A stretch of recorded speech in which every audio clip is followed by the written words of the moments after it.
Hello guys, the depth queen स्वागत करती है अपने डार्क डेप्थ वर्ल्ड में। तो आज का जो मेरा वीडियो है, डेफिनेटली आपने थंबनेल से तो पढ़ ही लिया होगा कि आज का जो टॉपिक है वो कितना इम्पॉर्टेंट है और मुझे लगता है कि इस पर बात करनी बहुत ज़रूरी है।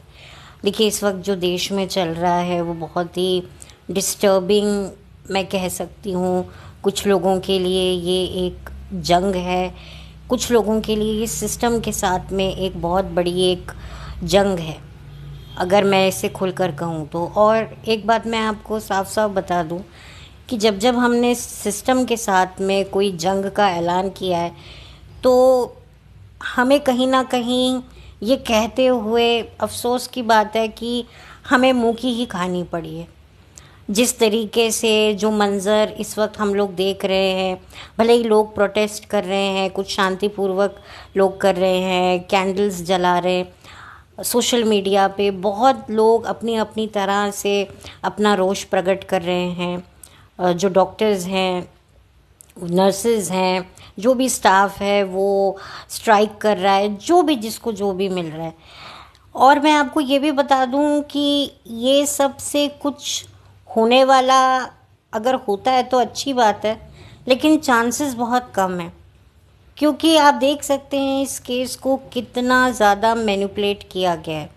डे वन से केस को पहले जिस तरीके से माँ बाप को जो बताया गया, लेकिन फिर बाद में अपने आप जो परतें खुलती चली गई और ऐसी खुली हैं कि वो ख़त्म होने का नाम नहीं ले रही हैं। और अभी भी और भी बहुत सारी छुपी हुई दबी हुई बातें हैं जो इन लोगों ने आने नहीं दी है बाहर, और उसको आने में पता नहीं कितना वक्त लगेगा। आप देख सकते हैं निर्भया के साथ जो भय वाला कांड हुआ था, एक तरह से इतना भयावह कांड हुआ था निर्भया के साथ। आज से मतलब 2012 की बात करूं तो कितना वक्त लग गया, फास्ट ट्रैक कोर्ट, पता नहीं क्या क्या बनाया गया, लेकिन क्या हुआ? कुछ रुका नहीं, कुछ थमा नहीं। मैं थोड़ा सा ध्यान आपका 2020 में भी सुशांत के केस पे भी लेके जाना चाहूँगी। वहाँ पर भी केस को कितना मैनिपुलेट करने की कोशिश करी। आपको पता ही है, अगर आपने उस मंज़र को देखा है, उस वक्त को देखा है, आज तक कोई क्लोजर नहीं मिला है। 4 साल हो गए। वो बहनें की ये गुजारिश रहती है, कभी वो किसी को चिट्ठी लिख रही हैं, किसी से दरख्वास्त कर रही हैं, सोशल मीडिया पे आके बात कर रही हैं। ये उनकी चौथी ऐसी राखी है जो वो बिना अपने भाई के मनाएंगी। ये कितनी डिस्टर्बिंग बात है कि न्याय सिर्फ फिल्मों में दिखाया जाता है कि दामिनी को न्याय मिला, फलानी फिल्म को न्याय मिला। हम इतनी वेब सीरीज़ देखते हैं जहाँ पर एक लड़के के साथ गलत हुआ, उस पर झूठे एलिगेशंस लगाए, उसको कितना उसको संघर्ष के बाद एट लास्ट उसको जो है इंसाफ मिला। लेकिन यहाँ पर क्या हुआ है?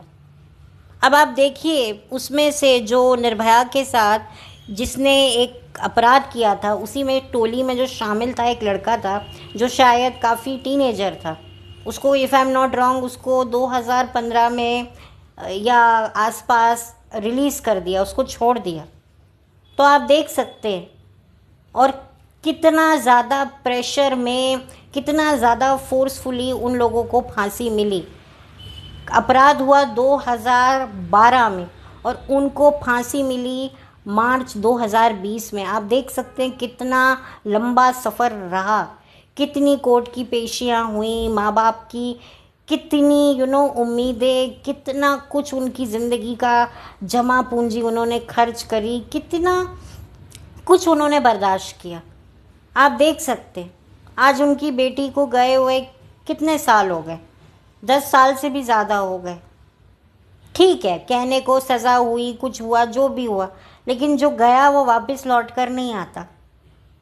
ठीक है, ये न्याय हम अपने आप को तसल्ली देते हैं कि भाई जिसने हमारे बच्चों के साथ गलत किया, आखिरकार उसके साथ भी गलत हुआ। लेकिन at the end of the day जिसका बच्चा जाता है वो हमेशा हमेशा के लिए जाता है। अब जो न्याय होगा, जो जस्टिस होगा, नहीं होगा, मैं उस पर बात नहीं करूँगी। मैं बात करूँगी माइंडसेट के ऊपर जो लोगों के होते हैं, और ये ख़राब माइंडसेट के कारण ही इस तरह के गलत व्यवहार औरतों के साथ, मर्दों के साथ होते हैं। औरतों के साथ जो होता है वो आपके सामने आज दिख ही रहा है। और जिस तरह से उस लड़की का जो शव मिला, उसकी टांगों के साथ, उसकी जो बॉडी पोस्चर था, उसके आप देख सकते हैं, उस बॉडी पोस्चर की बॉडी लैंग्वेज से ही आप पढ़ सकते हैं कि जिन लोगों ने ये अपराध किया है उनका माइंडसेट क्या था। अब राखी आने वाली है, आप देखिए कि क्या उन लोगों की बहनें नहीं होंगी, वो अपनी बहनों की रक्षा के लिए, उनकी इज़्ज़त की हिफाजत के लिए कितनी कस्में खाते होंगे, कितने गाने बने हैं, बहनें भी गाती हैं, भैया मेरे राखी के बंधन को निभाना, छोटी बहन को ना भुलाना, राखी की लाज रखना, अपनी बहन की लाज बचाना। लेकिन दूसरी भाइयों की, बहनों की लाज का क्या? आप ये सोचिए ना, ये माइंड सेट ही तो है। अपनी बहन, अपनी बेटी, अपनी माँ अपनी है, लेकिन दूसरे की बहन, बेटी, बीवी इनके बाप का माल है। आप एक बात बताइए, आप किसी गे लड़के को या कोई लड़का जिसको कोई प्रॉब्लम होती है, जिसको आप लोग अंग्रेज़ी भाषा में इम्पोटेंट बोलते हो, आप लोग उसका तो बहुत भर भर के मजाक उड़ाते हो। लेकिन ये मर्द, जो एक औरत, जो एक अकेली लड़की, जो इतनी थकी हुई थी, रात में अपना काम करके अपनी अपनी जिम्मेदारी को निभा रही थी, इतने घंटों की ड्यूटीज़ देने के बाद वो थोड़ा सा आराम करने क्या जाती है कि कुछ मानसिक नपुंसक मर्द उसको घेर लेते हैं और उसको अपने बाप का, दादा का माल समझ के झपट जाते हैं। उनका एक माइंड सेट क्या होता है कि भाई ये औरत है, हम जब इसे बुलाएंगे ये अपनी टांगे खोल कर लेट जाएगी, और नहीं खोलेगी तो हम क्या करेंगे, वो दिखाया। देखिए, आप सोच कर देखिए, मेरे सामने दो छोटी छोटी लड़कियां खेल रही थी, बात कर रही थी, अपनी तोतलाहट भरी ज़बान से खेल रही थी। मैं यही उनको देख के सोच रही थी कि वो लड़की भी जब छोटी होगी ऐसे ही बातें करती होगी, उसके माँ बाप भी उसको देखकर ऐसे निहारते होंगे। उनको क्या पता था कि हमारी बेटी जब बड़ी होगी तब उसके साथ क्या होगा, और ऐसे ओहदे पर पहुँचेगी। मतलब डॉक्टर को भगवान का दूसरा रूप कहा जाता है। और आप देखिए, डॉक्टर अपनी ड्यूटी पर है और ड्यूटी से चंद वक्त वो थोड़ा वक्त निकालती है कि थोड़ा मैं आराम कर सकूं। वो देखिए आधी नींद में होगी, उसको कैसे वो इन सब चीज़ों से निपट रही होगी, कितना उसने रिवोल्ट किया होगा, कितना रेजिस्ट किया होगा। कभी आप लोग सोच कर देखिए, आपकी रूह कांप जाएगी, आपको पैनिक अटैक आएंगे। क्या मर्द, क्या औरत। आप देखिए कि इस ऐसे जब अपराध होते हैं, मर्द और औरत कितने इकट्ठे एकजुट हो जाते हैं। जितनी औरतें इस मुहिम के लिए आवाज़ उठा रही हैं, मर्द लोग भी उठा रहे हैं। और ऐसा नहीं है कि जब जब औरत के साथ कुछ गलत हुआ है, जो जेन्युइन मर्द होते हैं, जो बहुत ही जिम्मेदार मर्द होते हैं, वो डेफिनेटली इसमें अपना एक स्ट्रॉन्ग ओपिनियन रखते हैं, इसके खिलाफ बात करते हैं। और जब जब किसी मर्द के साथ कुछ गलत होता है तब औरतें आती हैं बात करने के लिए, उस शख्स के कोई माँ के रूप में, कोई बहन के रूप में खड़ी हो जाती है। आप लोगों ने सुशांत के साथ भी ये देखा होगा कि सुशांत के साथ क्या क्या हुआ। तब इस मुहिम में औरतें बढ़ चढ़ कर थीं, पार्टिसिपेट कर रही थी, हिस्सा ले रही थी कि नहीं भाई, एक लड़के के साथ गलत हुआ, उसके ऊपर झूठे इल्ज़ाम लगवाए, उसका करियर ख़राब किया। आप दूर क्यों जाते हैं? अभी बिग बॉस में क्या हुआ, अरमान मलिक की बीवी को एक कमेंट एक लड़के ने मारा, लेकिन किसको सपोर्ट मिला? भले ही उसके पति ने उस लड़के को, विशाल को चांटे मारे, लेकिन सपोर्ट किसको मिला? विशाल को मिला। क्योंकि औरतें भी समझती हैं कि सच क्या है, झूठ क्या है। जो मर्द खुद अपनी बीवियों को तंग कपड़े पहनाकर कैमरे के सामने उनके हर एक अंग प्रति अंग को शूट करता है व्यूज़ के लिए, वो कैसे अपनी औरत के लिए स्टैंड ले रहा है और किस हक से वो स्टैंड लेना उसका बनता है, ये औरतों को भी बखूबी समझ में आया। और विशाल ने आकर एक बात बताई कि मेरी बहन जो प्रेग्नेंट है वो उस हालत में भी मेरे लिए लड़ रही थी। तो आप सोचिए कि औरतें भी पीछे नहीं हटती हैं। जब जब कोई औरत अपने औरत होने का गलत फ़ायदा उठाया है जिसने, उसको भी औरतों ने मुंह तोड़ जवाब दिया है कि ऐसा नहीं है। और आज इतनी औरतें गलत इल्ज़ाम लगाती हैं, झूठे एलिगेशंस लगाती हैं, तो जो जेन्युइन विमेंस होती हैं ना, वो यही उनसे सवाल करती हैं कि जब तुम्हारे साथ वाकई कुछ ऐसा होगा ना, और जब दुनिया को तुम बताओगी, कोई तुम पर विश्वास नहीं करेगा, क्योंकि तुम्हारे जैसी औरतों के वजह से जो जेन्युइन औरतें इन सब का शिकार होती हैं, उनके ऊपर क्या बीतती है, उनकी तो कोई सुनता नहीं।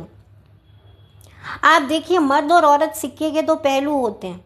ठीक है, मैं मानती हूँ प्रोफेशनल फ्रंट पर बहुत कुछ होता है, ये बड़े बड़े कॉर्पोरेट वर्ल्ड में हर जगह पर औरतों के साथ में बहुत कुछ होता है, मर्दों के साथ भी होता है। लेकिन कुछ बातें बाहर आ जाती हैं, कुछ बातें नहीं बाहर आती हैं। लेकिन मैं जो समझती हूँ कि जब तक एक मर्द और औरत के बीच में प्रोफेशनल राइवलरीज है, उस वहाँ तक सब ठीक है। जैसे फॉर एग्ज़ाम्पल, मैं चेस खेल रही हूँ और मेरे सामने एक मर्द बैठा है जो चेस खेल रहा है। मैं उसको गेम में टक्कर दे रही हूँ, वो मुझे गेम में टक्कर दे रहा है। मुझे उसकी पर्सनल लाइफ से या उसमें कोई रुचि नहीं। मुझे रुचि किस में? अपने गेम में। सेम उसको भी वैसे ही है। तो यहाँ पर मैं उसको पछाड़ रही हूँ, वो मुझे पछाड़ रहा है। वैसा जो एक होता है ना कोऑर्डिनेशन, वो फिर मुझे हेल्दी लगता है। लेकिन जब उसमें एक पर्सनल ग्रीवेंस घुस जाता है, जैसे फॉर एग्ज़ाम्पल उसने मुझे गेम में हराने की कोशिश वो कर रहा है चेस में, तो मैं उसको अब्यूज़ करूं, उसके ऊपर झूठा एलिगेशन लगाऊं कि अरे तूने देख, मेरे को तू गलत नज़रों से देख रहा है, जबकि ऐसा नहीं है। वहाँ पर गलत हो जाता है। सेम मर्द का भी है कि भाई उसे लग रहा है कि भाई औरत अच्छा खेल रही है, दिमाग लगा रही है, ये तो शतरंज में मुझे एक के बाद एक मेरी बाजी को हरा रही है, तो उसको जो है इस तरह के कमेंट पास कर कर उसकी साइकोलॉजी ख़राब करना, ये गलत है। भाई गेम खेलो, अपने गेम में कंसंट्रेट करो, दिमाग लगाओ, चाल को कैसे मात दो, शय मात करो, वो सब जायज़ है। क्योंकि बहुत जगहों पर मर्द और औरत के ईगो क्लैश होते हैं, तो एक अलग ही प्रॉब्लम निकल कर आती है। बहुत जगहों पर बहुत कुछ हो रहा है, लेकिन फिर भी मैं उसको एक्सेप्ट कर सकती हूँ। लेकिन मैं इस चीज़ को एक्सेप्ट नहीं कर सकती कि भाई किसी को अपनी जान तक गंवानी पड़े। आप देखिए कितना वैशीपना है, मतलब जानवर भी ऐसा नहीं करते। ये तो जानवरों से भी बदतर माइंड सेट है। कई औरतों का मैंने माइंड सेट देखा है एकदम बेकार सा। अपने बेटे को कहती हैं तेरी बीवी बच्चा नहीं पैदा कर सकती तो दूसरी शादी कर ले। वाह वाह, ये ऐसी औरतें हैं, इनको तो मुझे भिगो भिगो के लितर छितर मारने का मन करता है। अरे तुम्हारी बहू के पैर भारी नहीं हो रहे, जाओ उसको डॉक्टर के पास ले जाओ। अरे भाई तू जाना, तू माँ जा, तू कर बच्चे पैदा।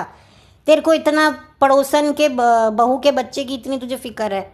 ये होता है माइंड सेट।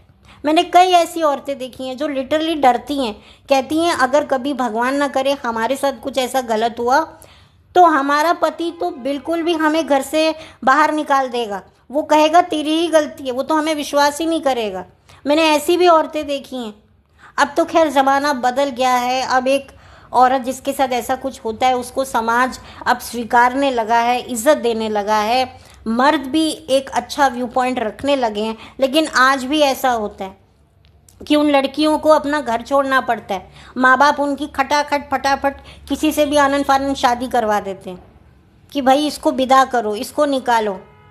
आपको याद होगा एक फिल्म आई थी ऐश्वर्या राय की, हम आपके दिल में रहते हैं, जिसमें अनिल कपूर भी था। उसके साथ भी यही होता है। उसको भी उस ऐश्वर्या के साथ भी उस पिक्चर में कुछ ऐसी घटना होती है। वो तो उसको अनिल कपूर जैसा एक सेंसिबल मैच्योर आदमी मिल जाता है, तो उसके लिए लाइफ को देखने का नज़रिया बदल जाता है, नहीं तो उसकी भी हालत ख़राब थी। तो ये ना अपना माइंड सेट को आप लोगों को चेंज करने की ज़रूरत है। अगर आप लोगों का माइंड सेट एक सही दिशा में हो गया ना, कोई कानून कुछ हो ना हो कोई फ़र्क नहीं पड़ता। लेकिन ज़्यादातर प्रॉब्लम क्या आती है कि माइंड सेट और एक ख़राब सिस्टम, ये दोनों ही एक तरीके से अल्सर की तरह हमारे समाज को खा रहा है। लेकिन मैं सोचती हूँ कि सिस्टम से पहले हमें खुद को बदलना है। हमारी जो सोच की जो मोच है ना, उसको कम करना है। चाहे मर्द हो चाहे औरतें हों। देखिए कितनी औरतें जो है वो घर से बाहर निकलने से डर रही हैं। कितने मर्द अपनी बीवियों को ये कह रहे होंगे, अच्छा है तू काम नहीं करती, तू हाउसवाइफ है, देखा तू सेफ है, तू कर, बच्चों को देखभाल कर, मेरा घर संभाल। देख ले जो औरतें बाहर जाती हैं, देख उनका क्या हाल होता है, देखा ना, तुझे बड़ा था, मैंने नौकरी करनी थी, मुझे नौकरी क्यों नहीं करने दी, अच्छा हुआ ना तेरे माँ बाप ने तेरी शादी करवा दी। और कुछ माँ बाप ऐसे होंगे कि नहीं नहीं इसकी शादी करो भाई, अपना अपना जाए, पति जाए, ये जाए। और कुछ लोग तो शायद बहुत कुछ बोल रहे होंगे कि हाँ ये बेचारी की तो शादी ही नहीं हुई थी, तो देखो आज उसकी शादी माँ बाप ने करा दी होती तो क्या इतनी देर उसको नाइट ड्यूटी करनी होती। लोग ऐसे भी बातें कर रहे होंगे। कुछ औरतें होती जो बोलती हैं देखो ये ऐसे कपड़े पहनती है, देखो तभी इनके साथ ऐसा हुआ। मुझे एक बात बताइए, उस लड़की ने जो डॉक्टर है उसने क्या पहना होगा? वो तो अपने रेगुलर अपने कैजुअल में होगी, सिंपल ड्रेस में होगी। इवन जो छोटी छोटी लड़कियां होती हैं, जो बच्चियां होती हैं, वो ऐसा क्या लुभावना पहनती हैं मर्दों को आकर्षित करने के लिए। देखिए कुछ एक लड़की ने पहना उसके साथ हुआ, तो इसका मतलब ये नहीं है कि लड़कियां छोटे कपड़े पहनेंगी तो ही उनके साथ ऐसा होगा। ये जो लड़कियां, छोटी छोटी लड़कियां जो कपड़े पहनती हैं, इस सड़कों पे निकलती हैं, किसी की हिम्मत है ना हाथ लगाने की? नहीं, क्योंकि इनके पास गार्ड्स होते हैं, ये हाथ नहीं लगा सकते। और कुछ ऐसी भी लड़कियां होती है जिनके गार्ड्स ही उन्हें हाथ लगाने लग जाते हैं। अभी मैंने अविका गौर का इंटरव्यू सुना, उसने बिल्कुल ऐसी बात बताई कि मेरे अपने सिक्योरिटी गार्ड ने मुझे गलत तरीके से छुआ। तो आप देखिए, अब आप उसको कहेंगे कि चलो उसने ऐसे कपड़े पहने होंगे तो गार्ड भी ललचा गया होगा, चलो जी ठीक है, लेकिन इस डॉक्टर ने क्या किया था?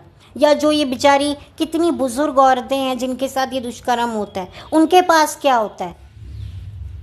उनकी जो पूरा जिस्म है वो झुर्रियों से भरा होता है, ना हड्डियों में जान होती है, ना कोई खूबसूरती होती है, सिर्फ होता है तो एक मांस का टुकड़ा, जिसकी भूख की वजह से इतना लोगों का दिमाग ख़राब हो जाता है कि भूल जाते हैं कि भाई घर में हमारी इसी उम्र की कोई दादी है, नानी है, माँ है, कोई चाची है, फूफी है। नहीं, यही माइंड सेट है और इसी माइंड सेट से हमें लड़ना है और हमें कहीं ना कहीं इसी माइंड सेट से आज़ादी चाहिए।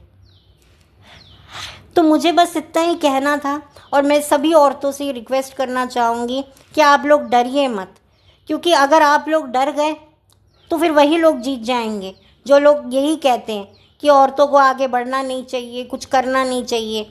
अब बहुत सारे माँ बाप बच्चों को पता है क्या लड़कियों को कह रहे होंगे, अरे तुम एक काम करो ना, तुम व्लॉगर बन जाओ, व्लॉगर बन जाओ, बच्चे पैदा करो, अपनी लाइफ दिखाओ, पैसा कमाओ। तुम व्यूअर्स को बोलना कि ये कोड लगाने से आपको इतना डिस्काउंट मिलेगा, मुझे दलाली मिलेगी, आप भी खुश, मैं भी खुश, मैं अपने बच्चों को इस हैंकी से उसका मुंह साफ करती हूँ, इस डाइपर से उसकी पॉटी में जमा करती हूँ, पता नहीं क्या क्या, यही सब बैठ के लेक्चर देना जैसी और औरतें करती हैं। कई औरतें कह रही होंगी कि देखा तभी हम बाहर जाकर नौकरी नहीं करते, यही तो होता है जो औरतें घर से बाहर रहती हैं। हाँ विमला, तभी तो मैंने अपनी बेटी को कह दिया है कि भाई 10वीं पास कर ले, 12वीं कई बार तो मैं तुझे 12वीं जैसे तैसे तूने करनी है तो कर ले, लेकिन नहीं, वो कहती है कि मतलब कई और माएँ ऐसा भी बोलती हैं ना कि भाई मैंने अपनी बेटी को 12वीं पास करा दी है लेकिन अब मैं उसे कॉलेज नहीं भेजूंगी। अच्छा हाँ, लड़के पीछे पड़ जाते हैं, हाँ मैंने तो कह दिया है, इसके पापा ने भी कह दिया है, इसके पापा ने तो अभी से ही लड़का देखना शुरू कर दिया है। तो ये बातें भी होने लगी होंगी, बहुत सारी औरतों की और हिम्मतें खुल गई होंगी, अरे मैं तो कहती थी बेटी का ब्याह करवा दो, नौकरी मत करवाओ, देखा ना मेरी बात सही हुई ना।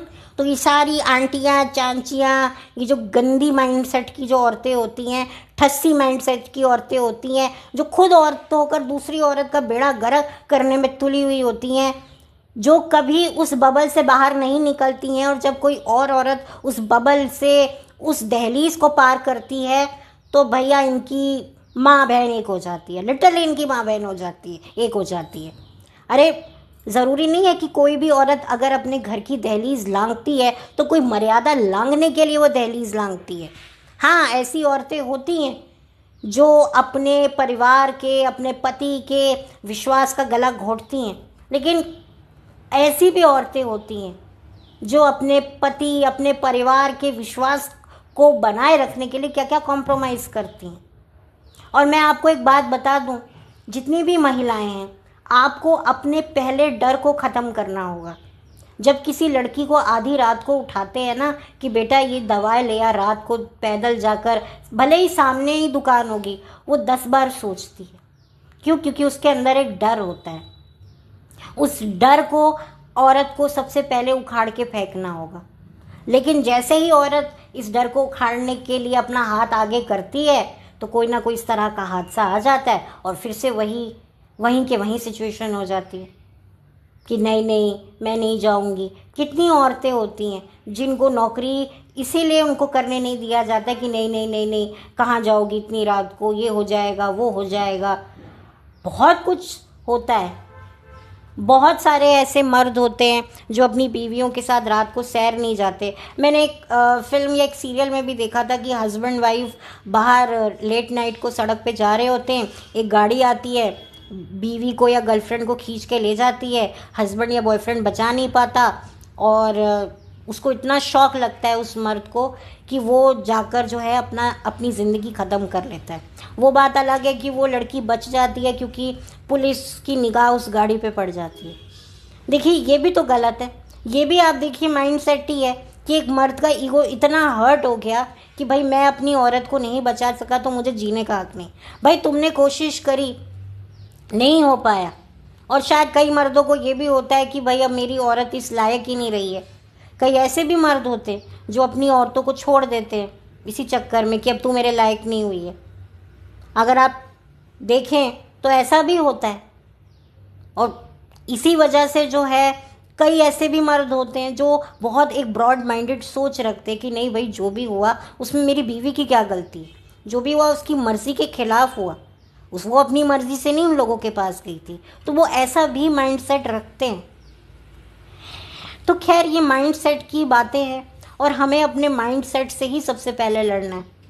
आप अपनी बेटियों को, बेटों को इस चीज़ के बारे में बताइए कि जैसे तुम अपनी बहन के लिए पॉजिटिव हो वैसे वो भी किसी और की भी बहन होगी, उसका भी भाई उसके लिए पॉजिटिव होगा। और अगर उसका भाई उसके लिए पॉजिटिव नहीं है तो भी एटलीस्ट तुम तो एक भाई का फ़र्ज़ निभा सकते हो। चलो भाई ना बनो बट एक इंसानियत का तो फ़र्ज़ निभा सकते हो। भाई हमें नहीं चाहिए, एक औरत इतनी कमज़ोर नहीं है कि उसको आप लोग कुर्सी दें, लेडीज़ फर्स्ट, उसके लिए दरवाज़ा खोलें, उसको हर चीज़ पहले ऑफ़र करें। हमें ये सब नहीं चाहिए। बस हमारी इज़्ज़त की इज़्ज़त करो, हम बस यही चाहते हैं। और मुझे लगता है हर गैरतमंद लड़की यही चाहती होगी कि उसको उसकी इज़्ज़त को इज़्ज़त की नज़र से देखना, यही एक औरत की सबसे बड़ी इज़्ज़त है जो मैं मानती हूँ। बाकी बस इससे ज़्यादा और मैं कुछ नहीं कहूँगी। मैं उस लड़की के लिए, उसके परिवार के लिए बस यही कामना करूँगी कि वो लड़की जहाँ भी हो उसकी आत्मा को शांति मिले, उसके परिवार को ये दुख सहने की शक्ति मिले। हालांकि एक फ़ादर के लिए अपनी बेटी को उस कंडीशन में देखना कितना डिफ़िकल्ट है। अब उनका बुढ़ापे का सहारा जो थी वो बेटी अब कभी भी लौट कर नहीं आएगी। वो ज़िंदगी भर इस गम को लेकर इस दुनिया से जाएंगे, ज़िंदगी भर इस गम को अपने साथ रखेंगे और उसे लेकर इस दुनिया से जाएंगे। आप देखिए ये ज़िंदगी भर की चोट होती है। क्या सोचकर हम एक औलाद को इस ज़िंदगी में लाते हैं और क्या हो जाता है। माँ बाप के लिए अपने बच्चों को ऐसे देखना ये किसी सज़ा से कम नहीं है। कहते हैं ना, माँ बाप को अगर सज़ा देनी है तो उसकी औलाद को दे दो, वो जीते जी मर जाएंगे। अपने जवान बच्चे की डेड बॉडी तक माँ बाप देखने के वो उसमें नहीं होते। ये तो मैंने देखा है, नहीं देखा जाता। जिसको गोद में खिलाया, जिसके पैदा होने पर, जिसकी पहली किलकारी गूंजने पर इतनी खुशी मनाई थी, आज वो हमेशा के लिए खामोश हो गया या हो गई, कैसा लगता है मैं बहुत अच्छे से समझ सकती हूँ। आप कभी सोचिए कि वो लड़की जब सुबह उठी होगी, उसे नहीं पता होगा कि आज रात तक मेरी ज़िंदगी कितनी बदल जाएगी, बदल क्या जाएगी, मैं इस दुनिया से चली जाऊंगी। कभी आप सोच के देखिए, लाइफ कितनी अनप्रेडिक्टेबल है, कितनी खौफनाक है। ये भी एक ज़िंदगी का एक डार्क पहलू है। आप सोच के देखिए, जब वो लड़की एक घर से निकली होगी अपने माँ बाप को गुड बाय कहकर, उन्हें नहीं पता होगा कि हम आखिरी बार अपनी लड़की को इसे देख रहे, नहीं पता होता। ज़िंदगी कहते हैं ना एक जुआ है, हर पल एक जुआ है कि उसके बाद ज़िंदगी क्या पासा पलट दे आपको पता ही ना चले। आपके सर से पैर से कहाँ से क्या खिसक जाए आपको खुद नहीं समझ में आए। उस लड़की को भी नहीं पता था कि मेरी ज़िंदगी जैसे जैसे टाइम बीत रहा होगा, वो ड्यूटीज़ कर रही होगी, काम कर रही होगी, हंस रही होगी, बोल रही होगी, उसको नहीं पता कि ये सब कुछ अब ख़त्म होने वाला है। कभी सोच के देखिएगा, आप रोंगटे खड़े हो जाएंगे आपके। आपको ज़िंदगी उतनी ही डरावनी लगेगी जितना कि आपको जो फिल्मों का जो भूत डरावना लगता है ना, उससे कई ज़्यादा आपको ज़िंदगी डराने लगेगी कि ये होती है लाइफ। चंद पल भर का भी आपको पता नहीं होता कि आपके साथ क्या होने वाला है। तो खैर, इसी नोट के साथ मैं जाते जाते आप लोगों को जो है रक्षाबंधन के लिए आज एक ही मैसेज देना चाहती हूँ। तमाम उन लोगों को जो ये कहते हैं कि भाई रक्षाबंधन में भाई बहन की रक्षा करता है, नहीं, भाई बहन दोनों को ही एक दूसरे की रक्षा करनी चाहिए। और समाज में कितने ऐसे भाई बहन हैं जिनके लिए खड़े होना चाहिए, एटलीस्ट उनके साथ। अगर आप उनके दुख में अगर दो आंसू भी बहा देंगे ना, तो भी ये एक बहुत बड़ी इंसानियत होती है, एक बहुत बड़ी चैरिटी होती है कि आप किसी के दुख को फील कर सकें। बस मैं यही कहना चाहूँगी कि भाइयों से कि जितना आप अपनी बहनों के लिए जितने आप प्रोटेक्टिव रहते हो, उतना एटलीस्ट दूसरे की बहन के लिए एटलीस्ट ये तो सोचो कि जब आप किसी बहन की तरफ, किसी लड़की की तरफ बुरी नज़र बिगाड़ने लगो, तो एक बार अपने जहन में ये लाओ ज़रूर कि भाई कोई हमारी बहन को इस नज़र से देखेगा तो हमें कैसा लगेगा। और जितनी भी लड़कियां हैं, मैं उनसे ये कहना चाहती हूँ कि अपनी विमेन एम्पावरमेंट को, अपने विमेनहुड को एक अच्छी जगह पर इस्तेमाल करो। अपने आप को मत लेट डाउन करो, डरो मत, आगे बढ़ो। मर्द और औरत को साथ मिलकर कंधे से कंधा मिलाकर कहते हैं काम करना चाहिए, लेकिन प्रॉब्लम कहाँ आ जाती है, जब वही कंधे आपस में टकराने लगते हैं और फिर एक दूसरे को बुरे तरीके से घायल करने लगते हैं। बस वहीं पे प्रॉब्लम शुरू हो जाती है। तो बस लड़कियों, डरो मत, सती सवित्री जति सती बने रहना हमारा कर्तव्य है या नहीं है मुझे नहीं पता, लेकिन हाँ, जब कोई माई का लाल हमारे ऊपर बुरी नज़र डाले तो रामपुरी छुरा बनने में देर मत लगाना। उसको छठी का दूध याद दिला देना कि तूने ना ज़िंदगी भर वो किसी और लड़की को क्या, खुद की बीवी तक को छेड़ने तक की हालत में ना रहे। बस मैं तो यही कहूँगी। चलती हूँ, लौट कर मिलती हूँ। Have a blessed day.